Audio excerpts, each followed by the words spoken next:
1969. Detengámonos un rato en cómo estaba, no digo el mundo en 1969, pero sí nuestra región del mundo. ¿Tá? A ver, 1969, final de la década de los 60, ya llegaban los 70, aquellos años brillantes. El mundo ya había pasado por la Guerra Mundial, ya había pasado por Vietnam, estaba en Vietnam, claro, todavía el lío de Vietnam, ya había pasado por la Guerra de Corea, Indochina, todos esos líos habían pasado. Era un mundo sumamente belicoso. En los años 60, sí, el mundo estaba en manos de los belicosos. Estaba por decir guerreros, pero no me convence del todo. El mundo en los 60 estaba en manos de militares. No era un mundo muy tranquilo que se diga. Por nada, la muchachada se agarraba a tortazos. Y la historia nuestra no es una historia demasiado enorme, no habla del mundo entero, sino de dos ciudades, dos países pequeños.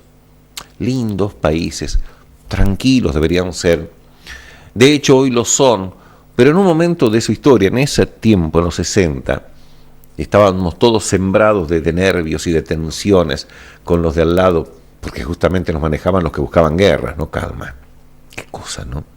En el 69 acá teníamos una dictadura, dura, teníamos a Onganía, veníamos del Cordobazo y todo eso.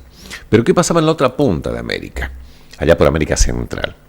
Dos países hermanos muy pequeños, chiquitos como provincias argentinas, le diría. Honduras y El Salvador venían con tensiones. Las fronteras eran muy permeables, tanto iban para un lado como para el otro los habitantes de esos dos países. Eran pequeños, insisto, y estaban uno rodeando el otro. Cruzaban la frontera con mucha facilidad. Y alguno de los que estaba de turno, con un poco de autoridad en esos países, comenzó a ponerse duro. Che, esta gente, ¿qué tanto cruzan estos bandidos? Iban a trabajar de un país para el otro. Como había trabajo en uno, en el otro más o menos, iban y venían. Y se empezó a poner dura la cosa. Empezó a perseguir a los que cruzaban, los inmigrantes, empezó a maltratarlos, y empezaron a papear a través de los medios de comunicación diciendo, ese país de al lado, una porquería. Se lo estoy haciendo de una manera muy sencilla, pero por ahí la historia pasaba, Era así. Se insultaban, se acusaban, estos son todos medio zurdos, estos son todos medio fachos. Y ese insultarse y crear una violencia verbal continua fue increciendo. Cada vez había más enojo entre ambos países. Que estos salvadoreños son todos iguales, y los hondureños.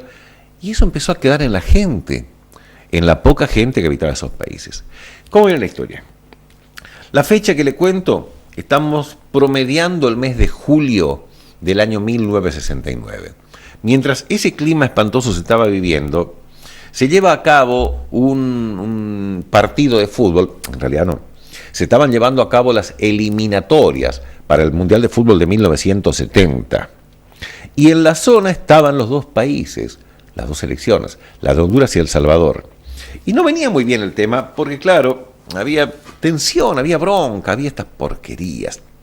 Y en un momento dado comienza la discusión acerca de qué es lo que había que hacer, de las peleas y demás, y empiezan a pelear. Hay partidos, ¿no? El primer partido había ocurrido el 6 de junio en Tegucigalpa. Ahí se enfrentaron Honduras y El Salvador, ganó Honduras 1-0. Segundo partido fue en El Salvador, ganó 3-0 El Salvador. Había que desempatar. El partido fue el 27 de junio, cuando El Salvador le gana a Honduras 3-2, después de ir perdiendo por 2-1. Ahí, con esto, El Salvador clasificaba.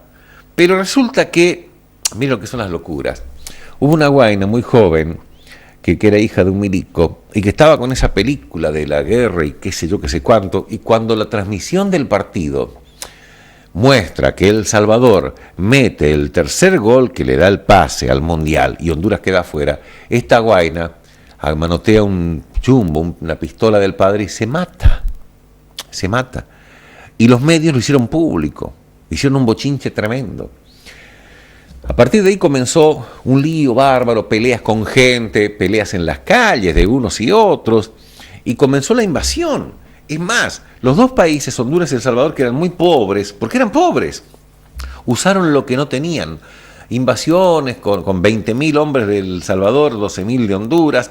las fuerzas aéreas que tenían restos de la Segunda Guerra Mundial comenzaron a atropellarse, a gastar, y durante más de 100 horas hicieron eso que se conoce para la historia la guerra del fútbol. Después llegaron otros países, calmaron la cosa, se arregló, aparentemente hoy en día andan muy bien los dos países, ¿no? Están en calma, claro.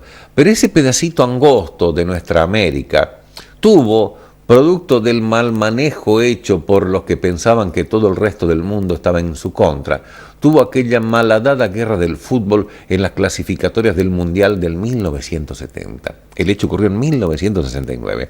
Costó vidas, eso no es soncera.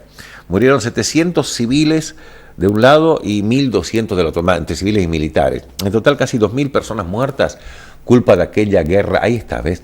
Eso eran los medios estaban belicosos, eran insultantes entre Honduras y El Salvador, de uno a otro país.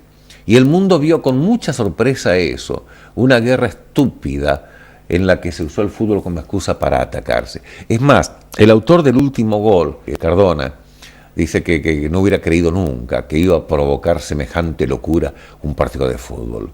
Nunca, jamás.